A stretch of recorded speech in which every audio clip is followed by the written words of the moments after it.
Hello everyone. तो जो आज हम पजल डिस्कस कर रहे हैं वो आप स्क्रीन पर देख सकते हैं। ये एक सिटिंग अरेंजमेंट बेस्ड पजल है और इस पजल में हमें क्या गिवन है 14% G to T are sitting around circular tables such that 7% sit in each table T1 and T2 where person sitting in T1 face towards the center while the person sitting in T2 face away from the center। तो हम इसमें क्या given है, दो table हैं T1 और T2, हर एक table पे 7% बैठे हुए हैं। T1 टेबल पे जो पर्सन है वो सारे अंदर की तरफ फेस कर रहे हैं, centre of the table face कर रहे हैं, और T2 पर जो सारे पर्सन है वो फेस कर रहे हैं आउट ऑफ द टेबल। ठीक है, अब हमें एक और नोट गिवन है, the consecutive alphabetical name person and complementary person are not sitting adjacent to each other. तो जो कंसेक्यूटिव अल्फाबेटिकल नेम पर्सन है जैसे कि GH IJ KL, ये जो पर्सन है ये साथ में नहीं बैठे हैं और कॉम्प्लीमेंट्री पेयर भी साथ में नहीं बैठे हैं। ठीक है, और जो सारी पर्सन है वो G to T, सिर्फ इतने पर्सन हमारे पास हमें गिवन है। तो अब सबसे पहले हमें क्या गिवन है, K sits third to the right of R. तो के जो है आर के थर्ड राइट में बैठता है। अगर हम आर को T1 पर रखें तो के क्या हो सकता है 1 2 3, तो के इधर होगा। लेकिन अगर हम आर को T2 में रखें तो 1 2 3 के जो है इधर हो सकता है। ठीक है, 1% sit between R and I who is not immediate neighbour of K. R और आई के बीच में 1% बैठता है। ठीक है, K sits third to the right of R. ठीक है, के और आई के बीच में 1% बैठता है, तो के और आई के बीच में 1%, यहाँ पर आई आ सकता है लेकिन आई जो है एडजेसेंट टू के नहीं है, तो इसलिए यहाँ पर आई जो है यहाँ पर आएगा। इस केस में आई जो है इधर आएगा। ठीक है, फिर हमें क्या गिवन है, J sit second to the right of S. J जो है second to the right of S बैठता है। इस हिंट का अभी हम कुछ नहीं कर सकते। 2% सीट बिटवीन एस एंड ओ, तो इसके लिए भी अभी हम कुछ नहीं कर सकते क्योंकि जितनी हिंट्स हमें गिवन है उसके बेसिस पर हम कोई नया अरेंजमेंट इसमें स्टैब्लिश नहीं कर सकते। फिर हमें गिवन है T sits to the immediate right of P. The number of person sitting between R and P is 1 less than number of sitting between T and G। ठीक है, तो R और T sits immediate right of P तो given है, लेकिन ये ऐसे तो हम इस अरेंजमेंट को फिट नहीं कर सकते। लेकिन जो नेक्स्ट हिंट है उसमें R और P के बीच में रिलेशन दिया है, इसका मतलब P भी जो है R वाली टेबल पर ही होगा। तो P जो है R के इमीडिएट राइट में बैठता है। तो अगर हम P को T जो है P के इमीडिएट राइट में बैठता है। P को अगर हम यहाँ पर रखें तो T यहाँ पर हो जाएगा। इस केस में अगर हम P को यहाँ पर रखें तो T जो है इमीडिएट राइट उसके यहाँ हो जाएगा। ये सब आउटसाइड फेस कर रहे हैं। ठीक, P के इमीडिएट राइट में T बैठा हुआ है। ठीक है, फिर क्या कहना है, number of person sitting between R and P. R और P के बीच में जितने पर्सन बैठे हैं जब हम लेफ्ट ऑफ P से गिनते हैं तो आर और P के बीच में एक पर्सन है, उससे एक ज़्यादा पर्सन बैठा हुआ है T और G के बीच में, तो T और G के बीच में एक पर्सन एक्स्ट्रा होना चाहिए।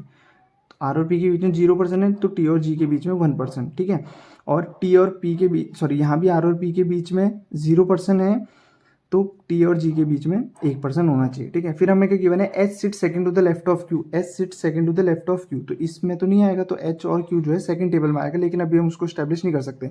फिर हमें क्या गिवन है, number of person sitting between Q and M.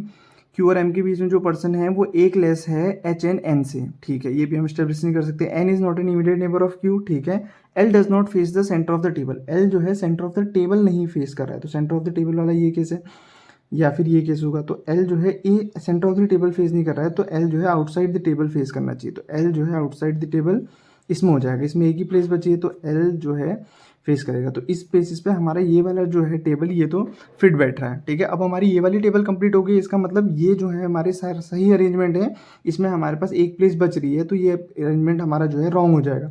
अब इससे हमें क्या पता चलता है कि जो बाकी सारे अरेंजमेंट हैं वो T1 टेबल पर बैठे हुए हैं। ठीक है, अब T1 टेबल के लिए हम क्या कर सकते हैं, जो जो हिंट्स हमारी बची है हम उनको यूज़ कर सकते हैं। पहली हिंट हमें क्या गिवन है, J sit second to the right of S. S के सेकंड राइट में जे बैठता है, तो एस ये है, इसके सेकंड राइट में 1 2, तो जे यहाँ पर बैठ जाएगा। ठीक है, 2% sit between S and O. S और ओ के बीच में 2% है, तो एस और ओ के बीच में 2% कैसे हो सकते हैं, ऐसे 1 2 ओ, या तो यहाँ हो सकता है या हम एक और केस बना लेते हैं, एस 2% इस तरफ से भी हो सकते हैं क्योंकि हमें डायरेक्शन नहीं गिवन है इसमें। ठीक है, फिर हमें क्या गिवन है, H sits second to the left of Q. H जो है क्यू के सेकेंड लेफ्ट में बैठता है, और जो क्यू और एम के बीच में पर्सन है, जो क्यू और एम के बीच में पर्सन है वो 1 लेस हैं एच और एन के बीच में पर्सन के। ठीक है, और क्यू के एडजेसेंट एन नहीं है, ये हिंट हमें गिवन है।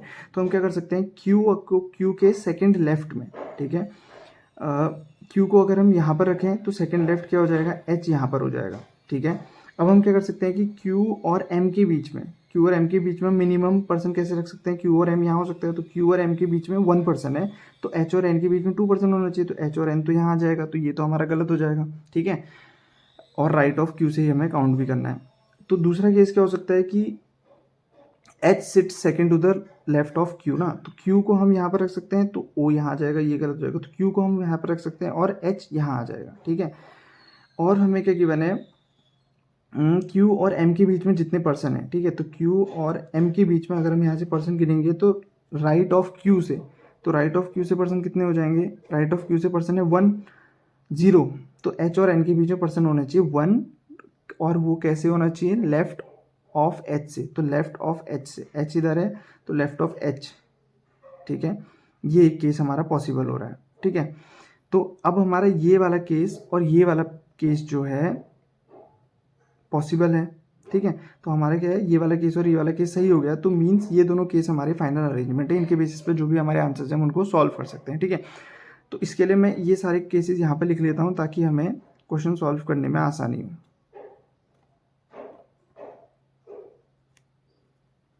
ठीक है। अच्छा, ये भी हो सकता था कि जो भी हमारी क्वेश्चन है वो इसमें भी बन सकता था, इसमें भी हम एक बार चेक कर लेते हैं, क्या पता हमारे पास 2 केसेस बनने की पॉसिबिलिटी हो इस क्वेश्चन में, क्योंकि मेंस लेवल का क्वेश्चन तो कुछ भी हो सकता है। हमने एस और जे और ओ को तो अरेंज कर लिया, अब हमें क्या गिवन था, Q sits H sits second to the left of Q, H sits second to the left of Q, तो क्यू एक या तो यहाँ पर हो सकता है, क्यू यहाँ पर हो सकता है, second to the left of H यहाँ पर हो सकता है, ठीक है। अब क्यू और एम के बीच में जो भी पर्सन है वो किसी भी केस में एच और एन के बीच के पर्सन से ज़्यादा होंगे, लेकिन हमें तो लेस के लिए दिया, तो ये वाला केस तो हमारा पॉसिबल नहीं है। दूसरा केस क्या हो सकता है कि क्यू अगर यहाँ पर होगा तो एच कहाँ हो सकता है, यहाँ हो सकता है, ठीक है।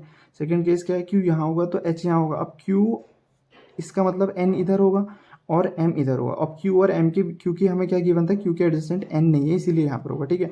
क्यू और एम के बीच में 0% है, तो एच और एन के बीच में 1% होना चाहिए कैसे भी, तो एच और 1 के बीच में 1% तो कैसे भी पॉसिबल नहीं हो रहा है, इसलिए ये वाला केस भी हमारा इसमें किसी भी केस से नहीं बन रहा है। ये 2 केसेस हमारे जो है फाइनल अरेंजमेंट है, ठीक है। अब इसके बेसिस पे जो हमारे क्वेश्चन हैं हम उनको सॉल्व कर सकते हैं, ये हमारा फाइनल अरेंजमेंट हो गया, ठीक है। अब सबसे पहले हमें क्या गिवन है, how many person sit between H and N, H और एन के बीच में कितने पर्सन बैठते हैं, एच ये है और एन ये है, तो एच और एन के बीच में या तो 1 पर्सन बैठा हुआ है या 1 2 3 4 4 पर्सन बैठे हुए हैं, क्योंकि हमें डायरेक्शन नहीं की हुई है, 1 और 4 इसका आंसर होना चाहिए।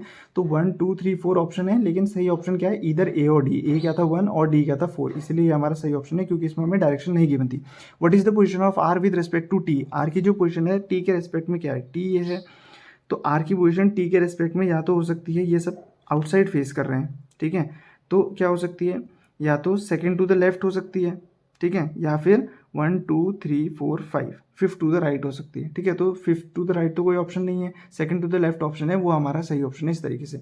नेक्स्ट हमें क्या गिवन है, 4 ऑफ द 5 आर अलाइक, ठीक है, ऑड वन आउट हमें इसमें से पिक करना है, ये वाला क्वेश्चन है। तो इसमें क्या गिवन है, जी टी आर क्यू और आई, ठीक है, जी आउटसाइड फेस कर रहा है, टी आउटसाइड फेस कर रहा है, आर आउटसाइड फेस कर रहा है और आई जो है वो भी आउटसाइड फेस कर रहा है, लेकिन जो क्यू गिवन है, क्यू ये वाले क्वेश्चन में इसलिए ये इनसाइड T1 टेबल में है, इसलिए ये इनसाइड फेस कर रहा है, तो ये हमारा ऑड वन आउट हो गया। नेक्स्ट हमें क्या गिवन है, if all the person are sitting in alphabetical order from G से सारे पर्सन जो हैं क्लॉकवाइज डायरेक्शन में, ठीक है, क्लॉकवाइज डायरेक्शन कैसे होगी, इस तरफ टेबल T2 में, तो फिर how many person are unchanged in their position, किन किन पर्सन की पोजीशन अनचेंज्ड है, ठीक है, एक्सक्लूडिंग जी, तो हमें जी को काउंट नहीं करना है, तो जी तो यहीं पर होगा, डी के बाद एच नहीं है, आई यहाँ पर है, तो आई अपनी जगह पर फिक्स है, ठीक है, आई जे के, तो यहाँ पर के आना चाहिए, एल नहीं है, एम नहीं है, एन नहीं है, ओ पी है, ठीक है, क्यू आर है, एस नहीं है, टी है और आई यूज़ हो गया है, अच्छा आई यहीं पर आएगा, ठीक है, तो फिर एल यहाँ आना चाहिए ना, एल आर पी टी, या हम इसको एक बार बना लेते हैं कि जो हमारा सही अरेंजमेंट है वो किस होना चाहिए। जी से हमें क्लॉकवाइज डायरेक्शन में अल्फ़ाबेटिकल ऑर्डर में बैठाने हैं टेबल T2 के पर्सन, ठीक है, या if all the person given है जी H I J K L M, ऐसे नहीं होगा मेरे ख्याल से, T2 के हिसाब से ही होगा, हम T2 के हिसाब से करेंगे तो जी यहाँ पर आ जाएगा, फिर यहाँ पे आई और फिर I J K L M N O P P R और टी, इस तरीके से हो जाएगा। अब कौन सी पर्सन की पोजीशन अनचेंज है, तो पी की और आई की, है ना, तो 2 पर्सन की पोजीशन अनचेंज है, इसलिए ये हमारा इसका आंसर हमारा 2 है, जो कि सही है। Next, if the position of J and P are interchange, J और पी की जो पोजीशन है वो इंटरचेंज होगी, जे यहाँ है और पी यहाँ है, तो P की जगह पर J है और J की जगह पर P है, और O और K की भी पोजीशन इंटरचेंज है, O की जगह पर K है और K की जगह पर O है, ठीक है। Who among the following state second to the left of O, तो O अब हमारा कहाँ पर है, O यहाँ है, तो O के सेकंड टू द लेफ्ट, तो O के सेकंड टू द लेफ्ट क्या हो जाएगा, ये, ठीक है। O के second to the left P, तो लेकिन P की पोजीशन जो है इंटरचेंज थी किससे, J से, इसलिए सही आंसर हमारा J है, ठीक है। तो इस तरीके से जो भी आज हमारा पजल था वो हमने सॉल्व कर लिया। ये जो पजल था सेटिंग अरेंजमेंट पर बेस्ड था, और इसमें जो है प्री लेवल